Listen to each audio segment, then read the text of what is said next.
83% of people complaining about pain in this, the only connection we have with the universe, people. That's like feet are our connection with the ground. They're a connection with the universe. Our feet should be feeling the ground underneath. They should be sensing the ground underneath. Every time you weight that foot, that forward foot, by the time you lean forward to weight that foot, the brain should have all the information it needs on the temperature, texture, and tilt of the ground underneath you. Like, am I stepping on a rock? Do I need to scrunch my arch? Do I need to articulate my toes a little bit?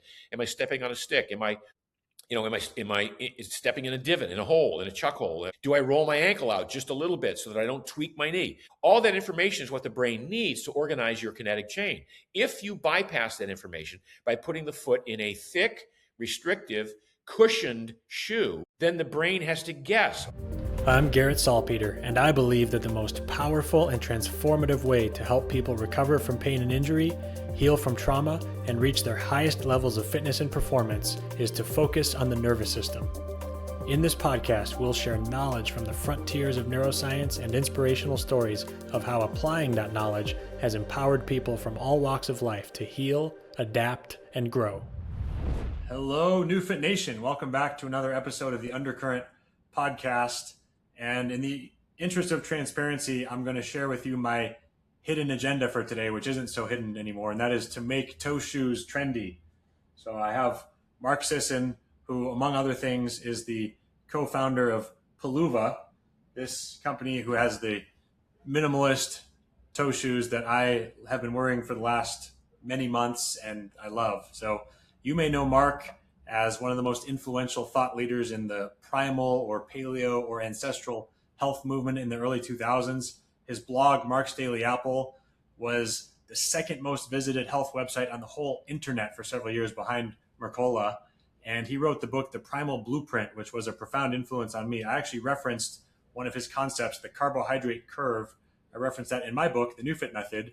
And I love how, just like everything else that he does, it's a very common sense, applicable framework. In this case, it was to talk about appropriate levels of carbohydrate consumption to balance energy demands with blood sugar regulation and how that scales with activity levels. And you may also have eaten his food products.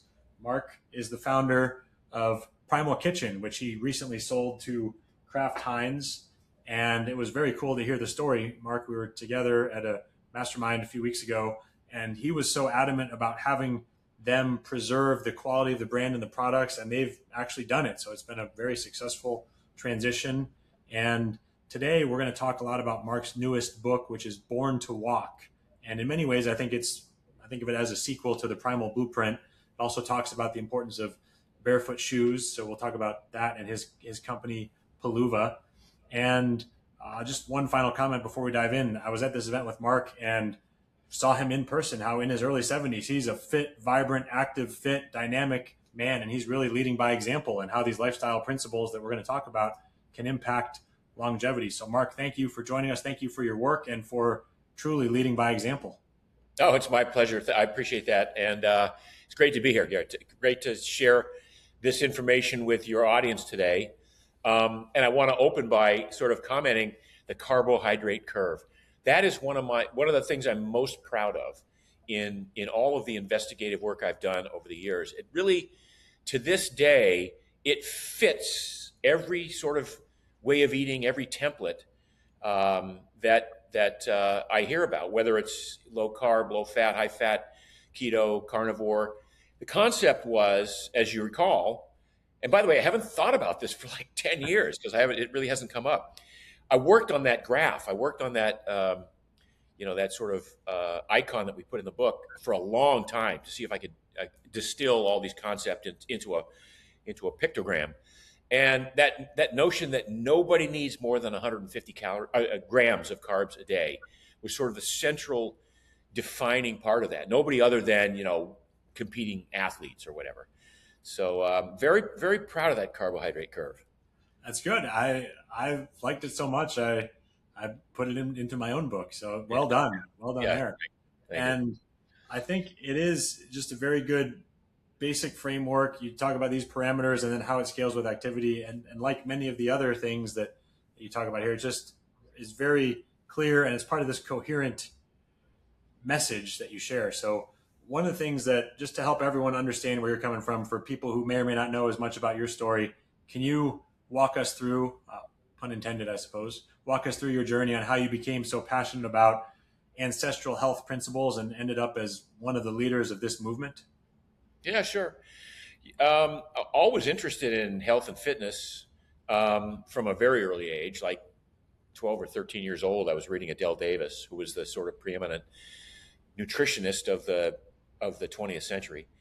Started running in high school, mostly because I was sort of genetically gifted in that field, but not so gifted in the sports that required strength and speed and size or height. So I was not really cut out to play basketball, football, baseball, hockey. I grew up in a small town in Maine.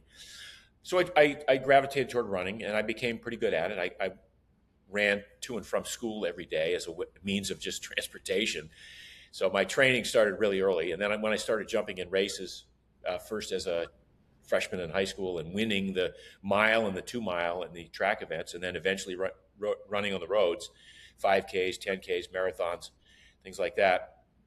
I developed I was pretty competent at that sort of event. But I'm an ectomorph. I have the carriage, the body frame of a thin person with a large lung capacity and a high pain tolerance. And but I was always interested in chasing performance. So over the years, I read all the books I could on how to eat better to perform, to race faster, how to train appropriately to race faster. And I swallowed the conventional wisdom of the day, which was essentially lots of carbohydrate, a fair amount of over distance work. So I was running 100 miles a week for the sort of last 7 years of my competitive running career. And I got great. I got fast. I had some wins at relatively major races, and then I finished fifth in the U.S. National Marathon Championships in 1980. And as an afterthought, I finished fourth at Ironman in Hawaii. But I got injured. I fell apart, and I wasn't even 30 yet, and I was starting to have these issues. So I kind of focused the rest of my career on looking at ways that I could be strong and lean and fit and happy and healthy and productive without all of that pain and sacrifice and suffering that I thought was necessary to achieve those goals. And because I'd had a great experience at Williams College in my pursuit of a degree in biology and a real emphasis on evolutionary biology, I called upon that background and that interest in research to look at ways in which I thought we humans had evolved over the hundreds of thousands of years, millions of years, to arrive at this point where we have a genetic recipe today that still wants us to be strong and lean and fit and healthy, but that we've screwed up with the trappings of society and civilization. So my career has really been about trying to find these hidden genetic switches that we all have that we can turn on if we do the right behaviors, turn on those switches that build muscle, that burn fat, that create a robust immune system, that allow us to live longer and more productively. And maybe to turn off those switches that would cause us to become overweight or obese, or to create type 2 diabetes where it's unnecessary, or to allow muscles to atrophy or tendons to thicken and harden. With that in mind, my life has been about looking for these hidden genetic switches and then taking the information from the research and from the laboratory and from the studies, most of which these days, whenever there's a study done, it really does look at what's going on at the level of gene expression. And that's not necessarily a new thing, but in the last 20 years, virtually every study in science looks at what's happening at the level of gene expression. And with that information, you can sort of make choices about how to turn those genes on or turn those genes off. Sometimes, it has to do with not choosing to do a certain activity, like not consuming seed oils or excess amounts of sugars. Other times it involves choices we might make in terms of running easily, not hard, or in terms of sprinting, or in terms of how much weight we choose to lift in the gym and how much muscle we want to put on as a result of those choices. So it becomes very nuanced over time. Even within those switches, there are little things that you can do to kind of direct your own body into these different pathways that you intend for it to ultimately arrive at. It's fascinating, it's empowering, and it's exciting, and it's kind of been my thing. That's cool. One quick tangent. So you mentioned you going to Williams. I went to Middlebury College, and we were in the New England Small College Athletic Conference. So I Yes, played against Williams. We weren't quite there at the same time, but I played against Williams in hockey. I remember that, and that's cool. It's probably one of the reasons I like you so much and your work. Uh, so I I like that notion of turning on or off genes, and there's a great through line there that we can carry into the notion of persistence hunting, and that being one of the themes that people often use to argue in favor of why we should be doing distance running and things like that. But before we get into that, can you give us a little bit of an overview for those who may not have read the Primal Blueprint or may not have as much exposure to the paleo movement, the primal worldview? Can you give us a little bit of a high level walkthrough of the we'll call it the primal worldview? Sure. The assumption is that we still have this genetic recipe that kind of stopped evolving 10,000 years ago. And when I say it stopped evolving, it's because for the prior millions of years, the natural selection was a real thing. Like if you didn't have the capacities to survive a certain environmental condition, you died, and you didn't get the opportunity to pass your genetic material along to the next generation. So over the years, humans have selected for an ability to store fat, for instance, because we were really good at taking excess calories in times of excess amounts of food, whether it's at the end of a summer where there's fruit, abundant fruit, or whether it's a fresh kill of a large beast, and eating those excess calories and then saving them as fuel that we can carry around on us all the time, and then tap into that. That's one of the great benefits of being a human. We have this amazing ability to convert excess food into fuel that we carry with us, but also the ability to withstand. Our immune systems become more robust if we're exposed to germs. So there's an entire worldview about germ theory that says kids today don't play enough in the dirt outside. They don't get their hands dirty. The food is washed too much for them. All of these things that maybe could have taken us out 10,000 or 100,000 years ago, we've selected. Our genetic recipe has selected itself for a certain type of robust human, but it's all based on the same inputs that we had 10 or 20 or 50,000 years ago or a million years ago. So what I did was I looked at what's a template that modern humans could use to allow their genes to express the best version of themselves. And if we emulated the anthropology and the evidence from paleontology and anthropology, and we superimpose that on our lives today, what would that look like? Well, it would look like eat lots of plants and animals. So that means not processed crap and not industrial seed oils, but lots of plants and animals, real food, go figure. Move around a lot at a low level of activity. So that means walking. Today it means cycling and swimming or just getting up and moving all day long, but being constantly in a pattern of movement if possible. Lifting heavy things. Our ancestors carried logs and built shelters and climbed trees and carried babies, or lugged carcasses back to the camp, or lifted stones to create walls.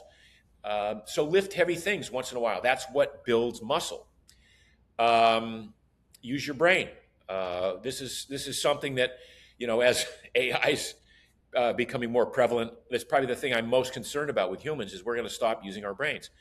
Our ancestors had to be continuously aware of their environment, scanning the environment for danger, alert, ready to run or jump or get out of the way of something, or just understand the difference between this particular color of leaf plant and this one. This one would, you could survive and live on it for a while. This one would kill you immediately. So all of the using your brain, all of the knowledge, all of the stuff that we have to do. One of the laws is play a lot. Humans we're playful animals. In using our brain, part of the concept of play is to explore opportunities and to explore maybe escape pathways, or to explore how to meet up with another person and create a social relationship. But playing is an important part of being a human, and that's one of the skills that we've lost. In terms of movement, sprint once in a while. Why is that one of the 10 primal movement laws? Well, our ancestors had to literally run for their lives once in a while, like to get away from something that was going to kill them, or to run towards something that they wanted to kill and eat. So sprinting, and it's not necessarily that you have to run, but do an all-out effort, 20 or 30 seconds at a time, and then rest, and then do it again and repeat. Get plenty of sleep. I mean, sleep's been the kind of buzzword for the last 5 years. I think foot health is the new sleep, so we're moving on to that. But no, sleep is a critical part of our health, and so many people, assume that based on the fact that it stays, that I can turn the lights on and stay up late and watch TV or go dance until 3 o'clock in the morning, that must be allowed. But no, we're built to get, on average, 8 hours of sleep a night. People who would, argue that, well, I can get by on 4.5 or 5 hours. No, you can't. I mean, you can survive it for a while, but after a while, that catches up to you. So I created this template of these 10 primal blueprint laws that was kind of a useful lifestyle suggestion for people who wanted to try and optimize their health by affecting the way their genes express themselves and creating a stronger, leaner, fitter you. Awesome. And those 10 principles are the backbone of the Primal Blueprint book, which I highly recommend and recall fondly reading many years ago. And it was, again, a profound influence on me. So thank you for that. And now let's pick up on this through line here of our genes, because there was this popular book earlier in the 2000s called Born to Run. And of course, your book is called Born to Walk. If you're just listening, you can't see, but if you're watching, you can see I'm holding up the book Born to Walk.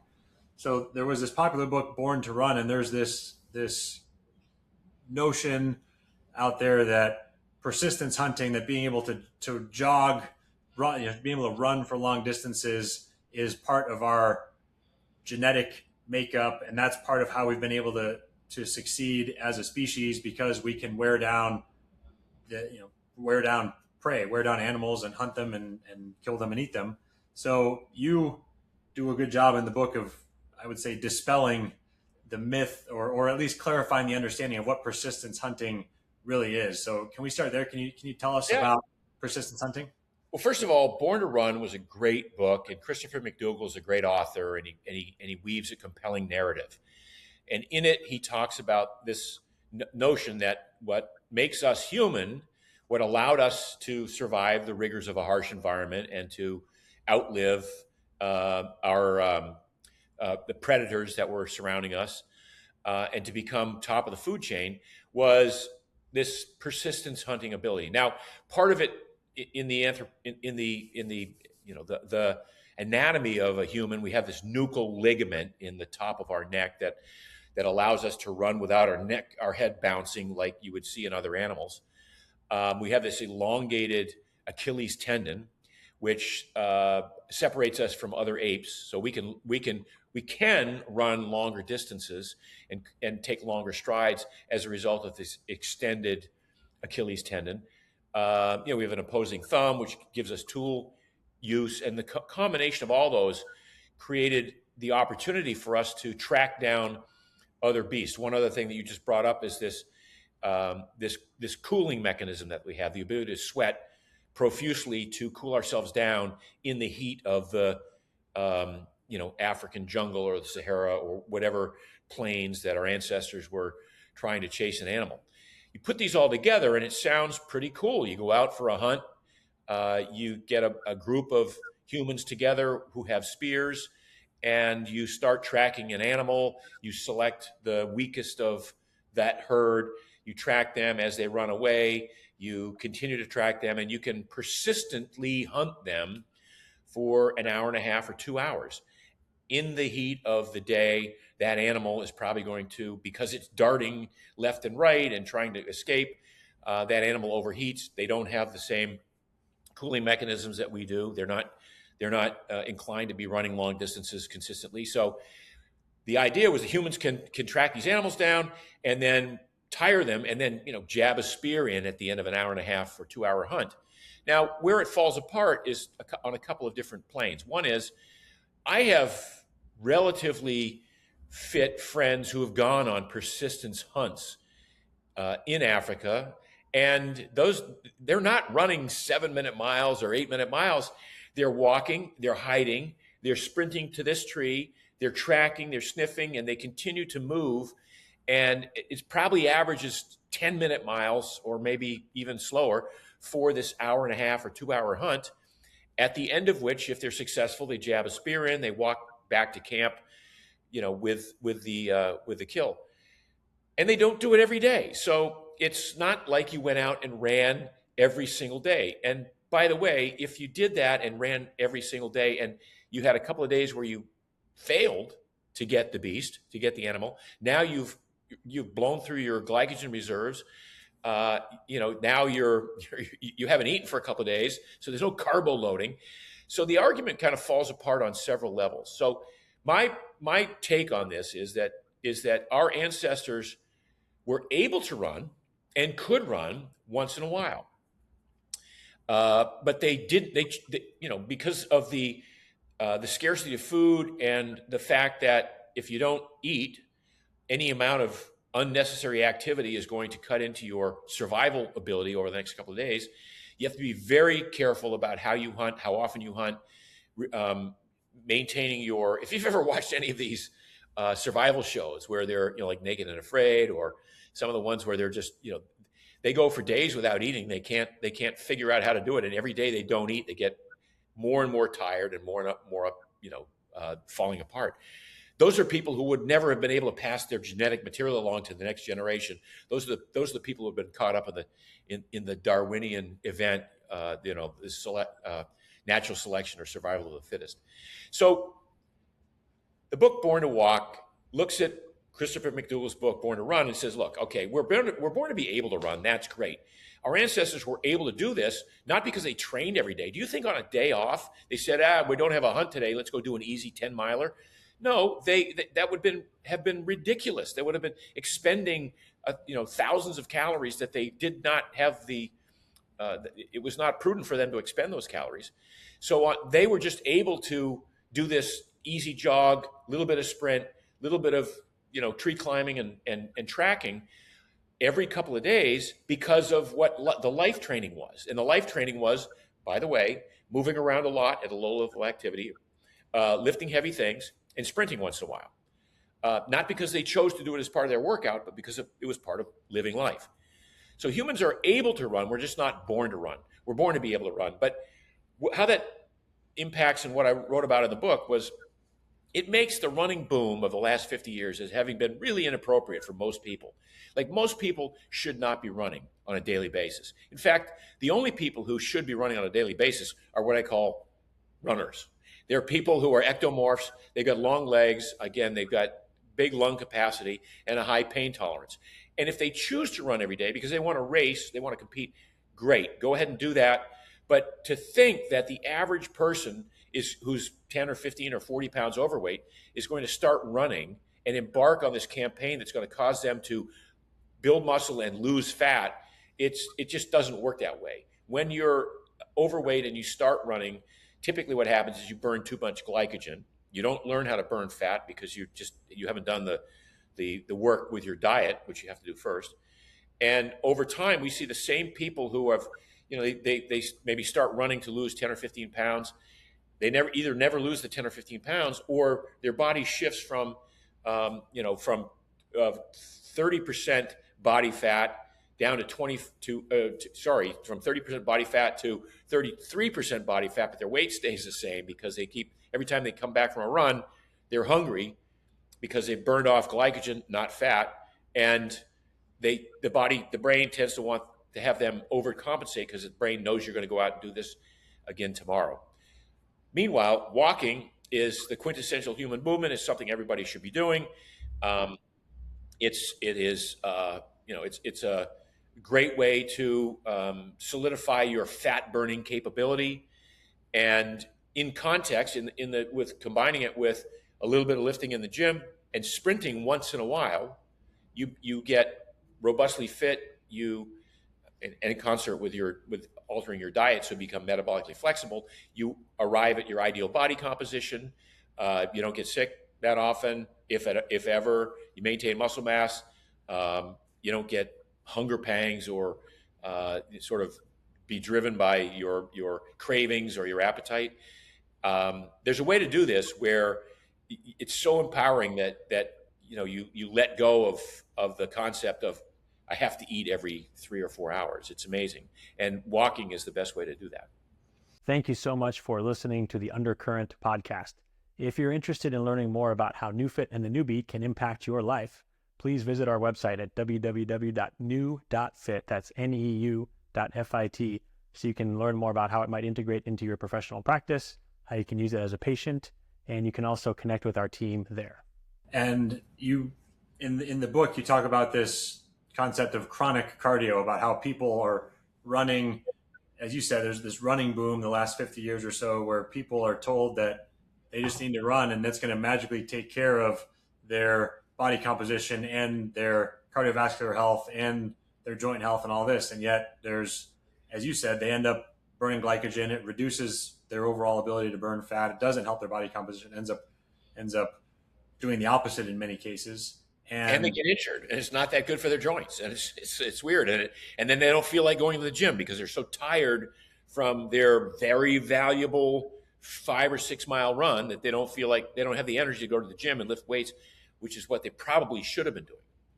Yeah, absolutely, and I love the way you describe how energy really is a zero-sum game. There's a finite amount, and if we put that much into this so-called chronic cardio, there's less available for reproduction, for repair, for growth. So that does lead to injuries, leads to issues like infertility, hormonal burnout, all that yep. stuff. Those are very commonly experienced. The statistics were staggering of people who identify as a runner or who have run in the last year. The percentage that are injured is just staggering. It's 50%. 50% of people who identify as runners get injured every year. And then at any one point in time, 25% of everybody who says they're a runner is injured right now. All the people who claim to be runners are injured right now, 25%. So it's a staggering number. It's, again, as I say in the book, it's worse than the NFL. That can't be right. That can't be something that's good for you. Yeah. It was really, really staggering. And the research in the book, I think, is fabulous too. So one of the things that you mentioned there is walking actually allows us to stay in an aerobic state. And this was a really interesting take. I had read many years ago, but really forgotten about the work of Dr. Phil Maffetone, which you cite in here extensively. Can you talk to us a little bit about this alternative view on cardiovascular health, on actual aerobic training? And one of the fascinating parts about this was, is it Kipchoge, the guy is that how you say his name, who's the world record marathon, first guy to go under 2 hours in the marathon? The amount of time that he spends, like for instance, you talk about how he spends 80% of his time training at a very slow pace, something like 30 to 40% slower than his marathon pace. Can you talk about why he does that and some of the value of that type of aerobic training? Yeah. So when you're training to be an elite athlete, and I would think you'd want to incorporate the same training into the average life, you want to get better. You want to improve your aerobic capacity, your power, your strength, your speed. And so the intent isn't to go out and hammer yourself and beat yourself up every day and practice hurting, which is what most people do. They go out and practice hurting. So the average person who is, entering a marathon and has a 3:42 marathon PR, which is 7, 8, 8.5, close to 9-minute miles,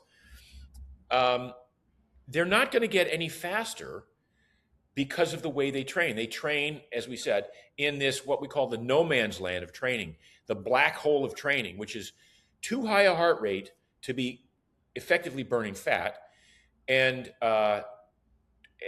too low a heart rate to be considered sprinting or high-end training. It's in the middle.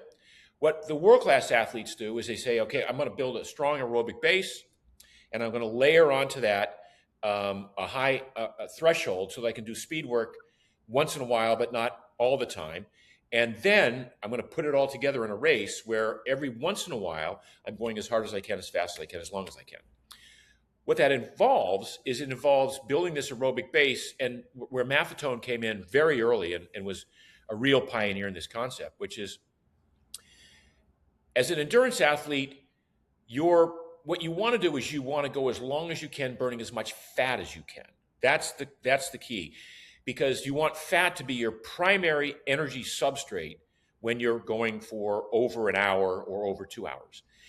In order for fat to be your primary substrate, you have to train the body in a way that prompts you to build more mitochondria, to make the existing mitochondria that you have more effective. We call this mitochondrial biogenesis, because that's the mitochondria is where the fat burns. If you train too hard every day and all you ever do is burn the glycogen, because the body always burns sort of a mix of fat and glycogen. If you burn too much glycogen and you don't burn fat, it almost turns off your ability to burn fat ever. So you just burn through the glycogen. So if you want to build this engine that gets most of your energy from fat, you have to do it using oxygen. And so there's a formula that was developed, which for most people is going to be around 180 minus your age. And that's a heart rate. That's a heart rate formula, with the idea that whenever you go out and you train at 180 minus your age, say you're 40 years old, and so your max heart rate is going to be 140 for 80% of your training. And during that 80% of your training, you don't want your heart rate to get above 140, because you know that once it gets above 140, now you're working so hard that you're burning mostly glycogen, or you start to burn more glycogen. But below 140, you're burning mostly fat. Well, people would say to me, but Jesus, Mark, I mean, like I can run 6.5 minute miles, but if I go out and I try to keep my heart no higher than 140, I'm running like 11 minute miles. And to which I respond, great, you're a good sugar burner. You know how to burn glycogen. You suck at burning fat. So let's train you how to burn fat better. So you have to have the discipline to keep your heart rate below 140 in this case, at which point now you're 11 minute miles. If you keep doing this long enough, you're 11 minute miles at 140 beats a minute. But over time become 10.5 minute miles, and then 10 minute miles, and then 9.5. And eventually you're running 8 minute miles at a heart rate of 140 as a max heart rate. That's your zone 2. So that when you get in a race, now you can race at 5:20 or 5 minute and 30 second miles if you've done the other work. So when Kipchoge goes out and runs zone 2 for 80% of his training in this low end training, because he's so good at it, even at zone 2, he's running 6:10s, or something. He's running really, really, quite fast for most people. That would be a 240 marathon.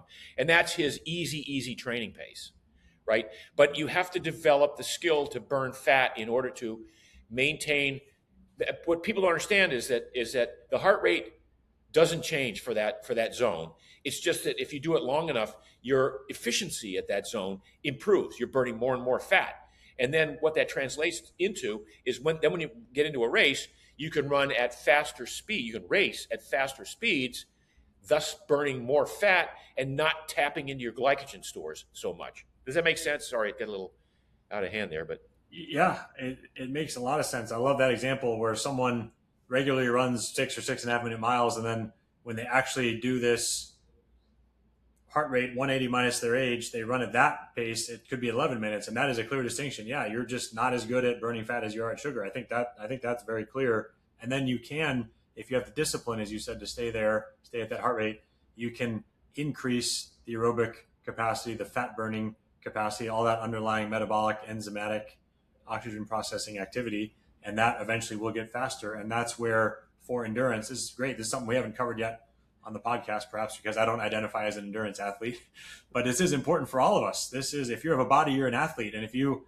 having an aerobic base is the foundation for any activity that we do. So this is This has been wonderful. There's a few different things I want to touch on. One, since you mentioned marathon pace and stuff, I thought it was fascinating. I didn't know the full history of where the 26.2 mile marathon distance comes from, and it seems like it's a bit of a farce based on what I read in your book. Can you just tell us that as a quick aside? Yeah. So there was a runner messenger who was this is typical of those days, and there was uh, the Spartans had now I'm it was the Battle of Marathon is where it happened, and this messenger Phidippides was supposed to have run from the battlefield into Sparta to tell the people there, rejoice, rejoice, we have won, and then he collapsed and died, and that was the original story that became the lore. But that only became a story because of a poet who wrote about this epic run that this guy did, and it made much more romantic sense if the guy died at the end of it.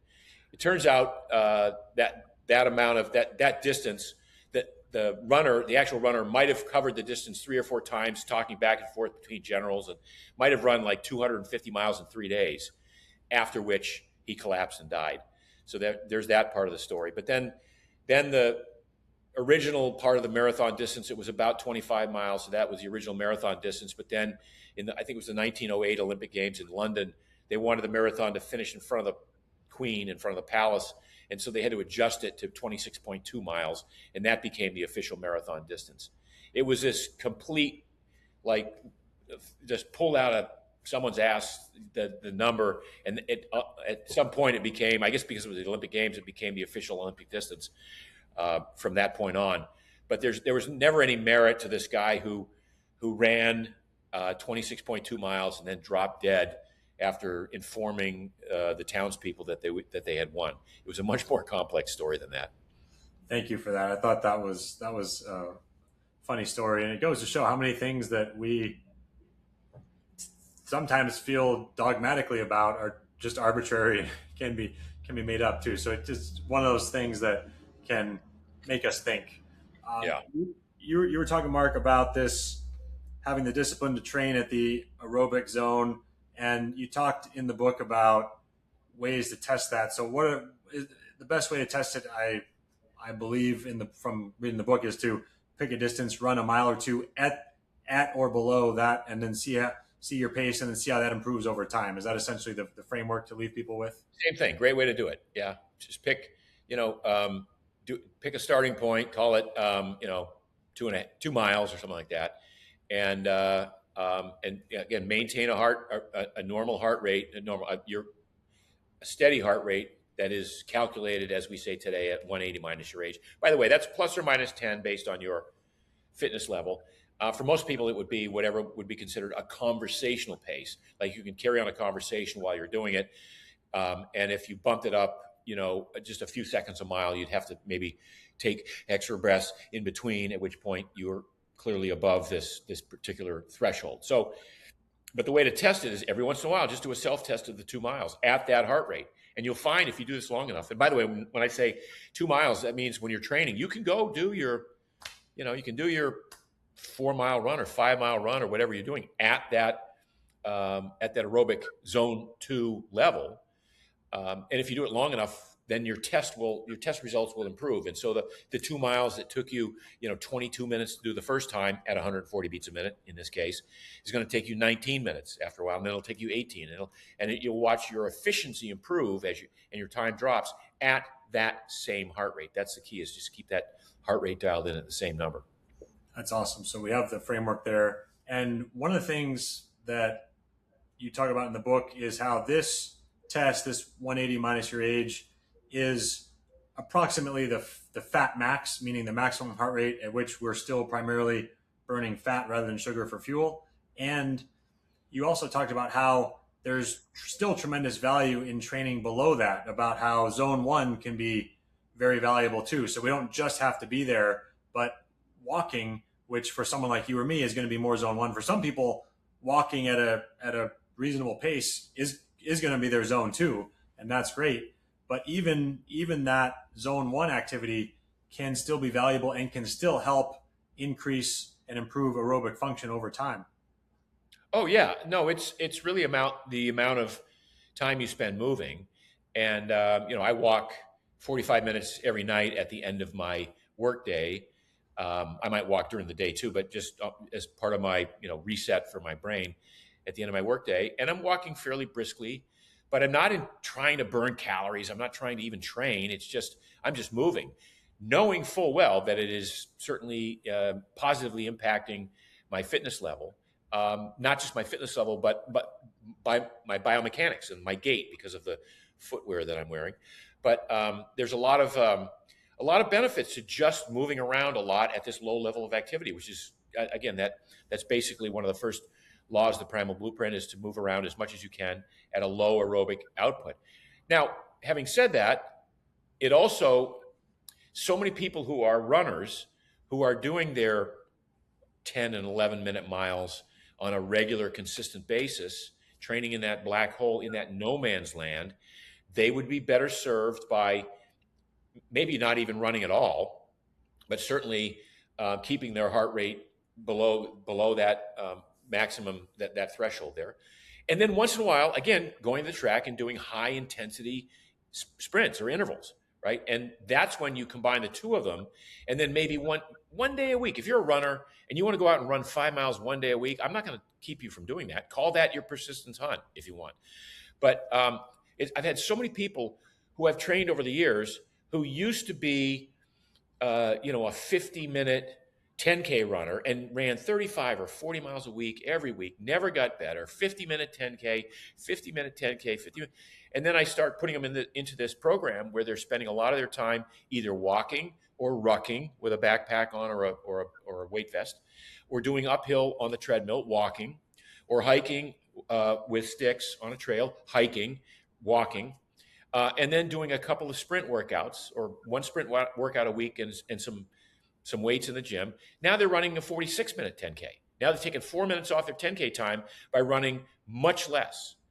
But those are the people who, if they're doing all that work, they're walking and they're working on their aerobic capacity, and then they're sprinting once in a while. Those are the people I will say, you know what, go run one day a week, go run 5 miles. Put them together and run 5 miles.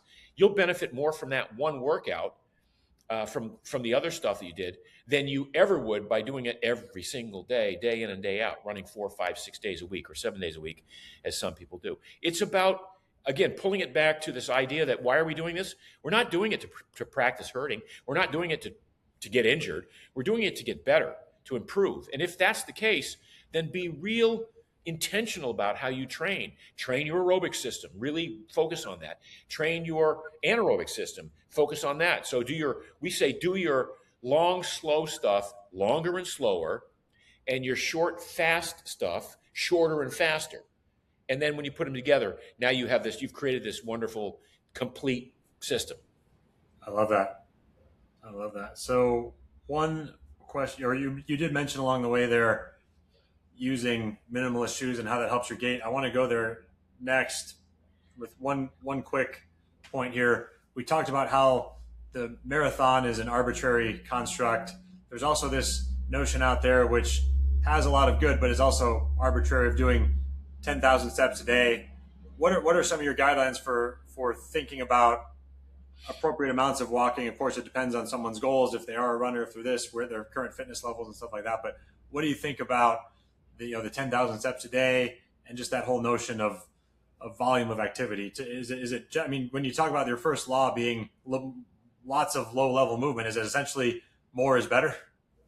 I mean, to a certain extent, it is. But like anything in this modern world, there's so much context here. If you're somebody who has the time and is fit and interested in putting in 15 or 20,000 steps a day, I'm not going to discourage you.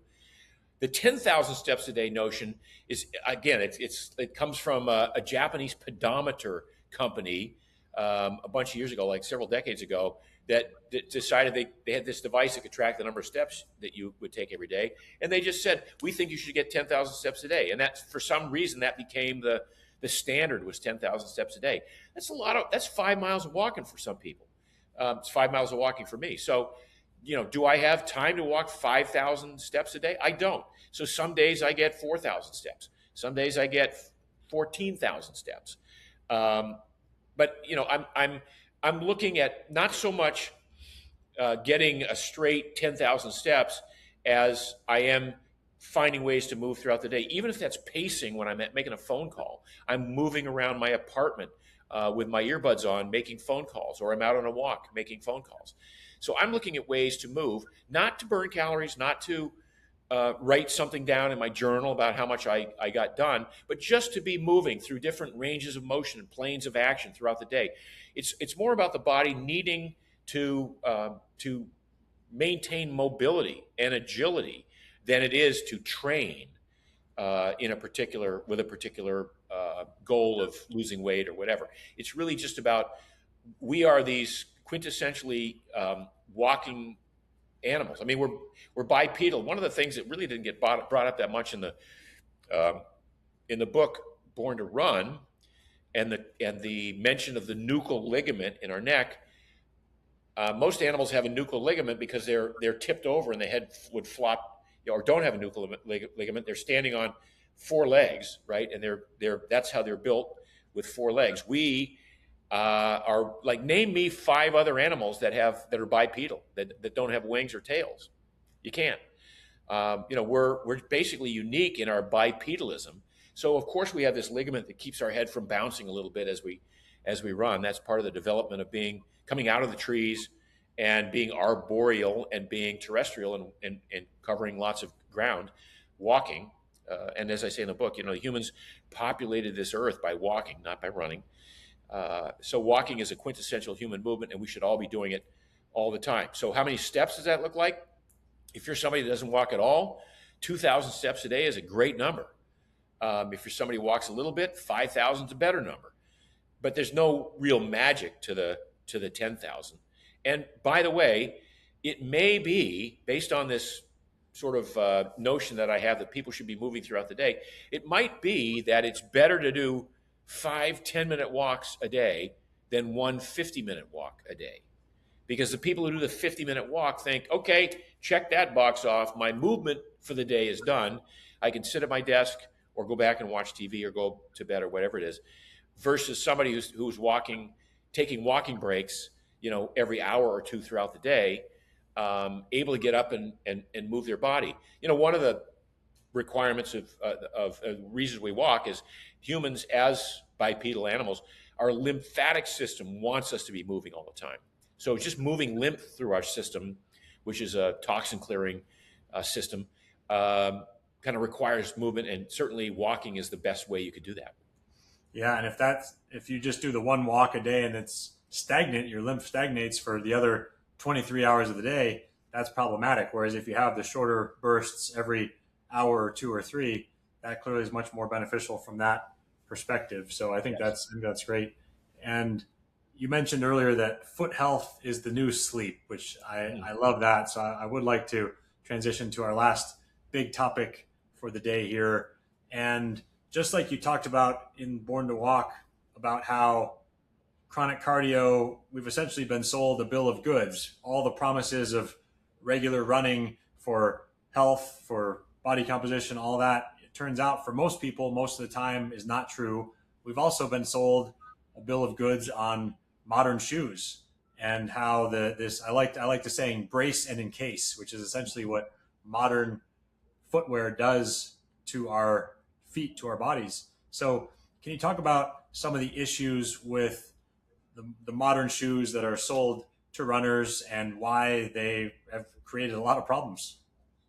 Yeah, it's crazy because in the 60 years of the running shoe industry, there has been zero decrease in injuries. And you'd think that any industry that was looking to create regular users and improve and increase the population of people that do this would somehow find a way to decrease injuries. But running shoes continue to promote injuries for a lot of reasons. Number one, the fact that you're squishing your big toe against the other toes, which every even a wide toe box shoe like New Balance was the original Triple E, made them available. They still come to a point in the front. So the fact that your big toe is scrunched against the other toes, when in fact it's your big toe that wants to be abducted, it wants to be away from the other toes, it wants to splay outwardly. Your big toe wants to be the last point of contact when you leave the ground, which is why when you walk barefoot, you'll notice you plant the heel, you roll off the big toe. And modern footwear just negates that entire concept. So your big toe, the most important joint in the foot, has been constrained and confined, pressed against the other toes. In some cases, it causes bunions. Actually, in a lot of cases, that's what causes bunions. Bunions are they're not a genetic gift from your parents. Bunions are not genetically determined. They're completely determined by your footwear, by your choice of footwear. So number one, just the encasing. The raised heel, that's another thing that really causes problems, because the heel of most running shoes, most shoes in general, is raised probably an inch above the lower part of the foot or the metatarsal head. When you raise the heel, you shorten the calf muscle. When you shorten the calf muscle, you put more strain on the Achilles. And so while in the short term, while you're running, it feels like you're running easily because you're up on your toes. And particularly if you are a heel striker and had any runner who is a heel striker has pretty much bad form. You cannot run well being a heel striker. You have to be a midfoot striker or as a sprinter, be a toe striker. But so these thick heels, and then they put cushioning under them to cushion the impact of being a heel striker. So now you've got thick cushioned shoes that are promoting bad form when you run, that are in the short term feel like they're not giving you, they feel like they've dampened some of the impact forces of landing, but in fact, all they're doing is driving those impact forces up the entire kinetic chain to the hip. So people get injuries, they get lower back pain, hip pain, or maybe they get a calf pain. Maybe they get Achilles issues because the shortened calf muscle puts so much strain on the Achilles. Maybe you get plantar fasciitis or plantar fasciosis because that big toe has been pressed against the other toes in the foot. And then at the end of the day, you've got all these intrinsic muscles in the feet, all these small muscles that atrophy. They never get used because they're so encased. People complain, I need arch supports so I can run. Well, no, you don't need arch supports. You were born with a perfect arch. And if you'd worked it by going barefoot a lot or spending time in minimalist shoes, you wouldn't have bad arches. But the fact that you supported your arches with an artificial bridge inside your shoe and unburdened your arch of having to do any work, and then let the other small muscles of your feet atrophy. Now you have atrophied, weak feet with bunions and plantar fasciitis and who knows, heel spurs, and it's horrible what modern footwear has done to our feet. And the American Podiatric Association does a survey, and at various and sundry times it says that 83% of Americans complain of foot pain sometime. 83% of people complaining about pain in this, the only connection we have with the universe, people. That's like feet are our connection with the ground. They're a connection with the universe. Our feet should be feeling the ground underneath. They should be sensing the ground underneath. Every time you weight that foot, that forward foot, by the time you lean forward to weight that foot, the brain should have all the information it needs on the temperature, texture, and tilt of the ground underneath you. Like, am I stepping on a rock? Do I need to scrunch my arch? Do I need to articulate my toes a little bit? Am I stepping on a stick? Am I stepping in a divot, in a hole, in a chuck hole? Do I roll my ankle out just a little bit so that I don't tweak my knee? All that information is what the brain needs to organize your kinetic chain. If you bypass that information by putting the foot in a thick, restrictive, cushioned shoe, then the brain has to guess. Well, I guess I bend my knee a little bit. I guess I tweak it out. I guess this is probably the biggest reason that people get, trip and fall after the age of 60 is because they have poor foot health, poor balance, poor foot health, and because their feet were their main contact with the ground, and they were, if your feet aren't working well, then you can't do lunges and you can't do squats and you can't do all the weight bearing activity that improves bone density. You can't do box jumps. So then now you trip and fall at the age of 60 or 65. Now, because you have low bone density, now you break a hip instead of instead of maybe tripping and falling and not breaking a hip. You know, when people trip and fall, it's crazy. People, you think it's an old person thing. Everybody I know trips and falls. I mean, when you're a kid and you're 12 years old or 6 years old or 20 and you trip, you catch yourself when you fall. Oh, I tripped. Oh, goofy me. Your feet are strong enough to catch up. Your reaction time is strong enough. Your balance is good enough that you don't trip and fall and look like an idiot. That's because you have strong feet, that you have good reaction, you have good balance, all those things that young people have. Why would we not want to continue to develop that through a lifetime where we have strong feet, strong connection with the ground, good proprioception, good awareness of where we are in space, good balance, and then strong bone density in case we do fall. We don't snap a wrist trying to catch ourselves. We don't, crack a hip because we have horrible bone density. So foot health is the new sleep, baby. I love that. And one thing that I think a lot about is when we look at neuroscience, there's actually survival of the fittest. There's competition in the brain because it takes a lot of energy to support metabolic activity in the brain. And so there's, of course, certain areas of the brain that get information from certain areas of the body. There's a map there called the homunculus.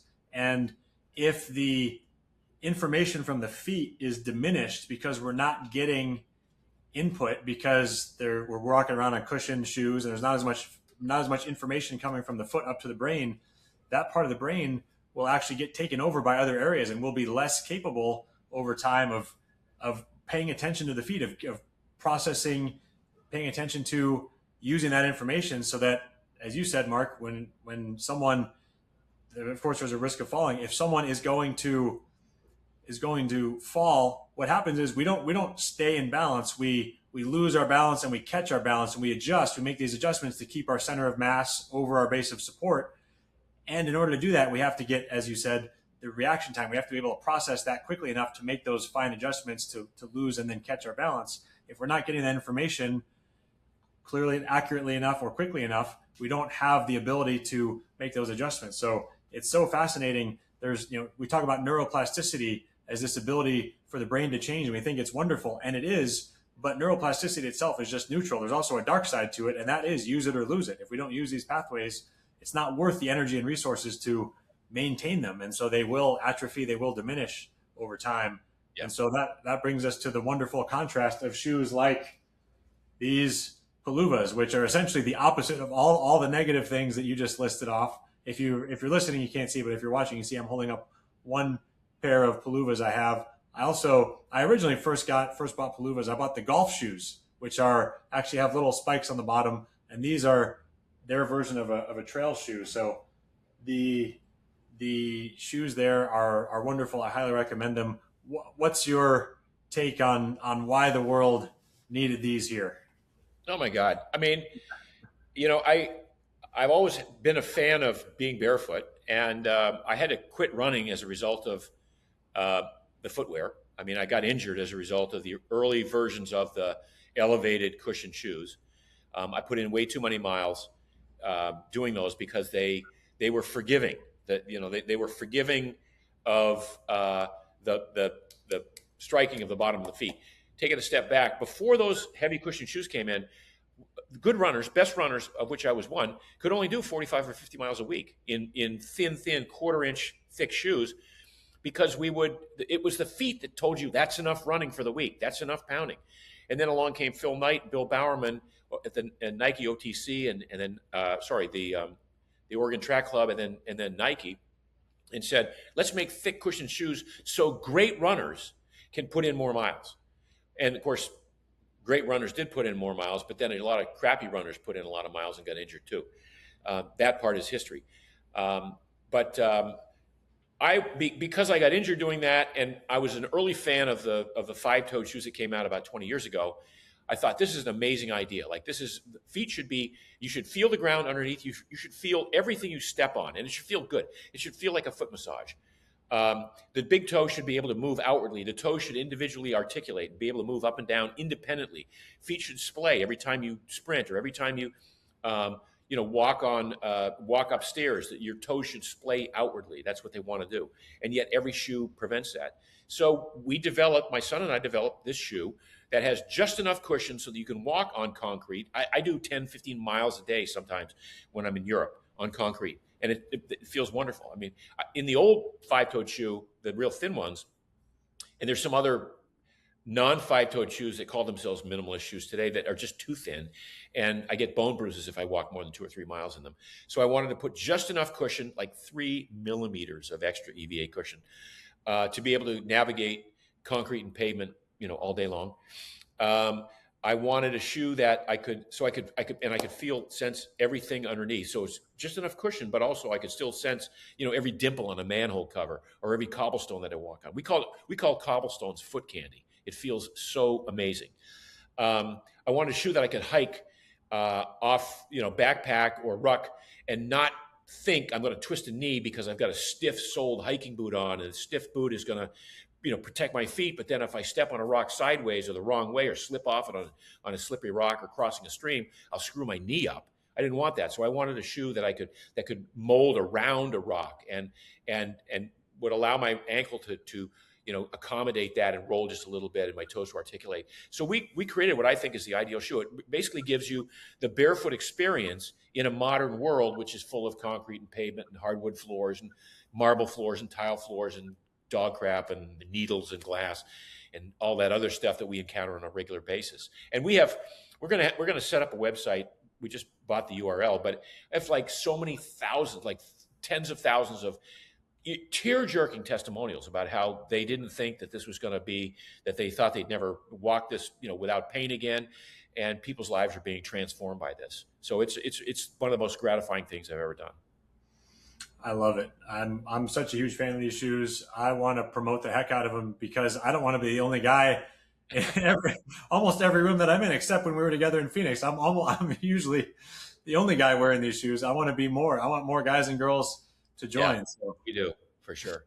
So thank you, Mark, for graciously offering a discount to NeuFit Nation here. So for those of you listening, if you're interested in getting a pair, his website is peluva.com, peluva.com, and they've graciously offered with the code NeuFit15. No kickbacks to me or to us. We just want savings for you and NeuFit Nation. The code NeuFit15 will get you a discount there, and I would love to see you at an event or somewhere rocking our toe shoes together.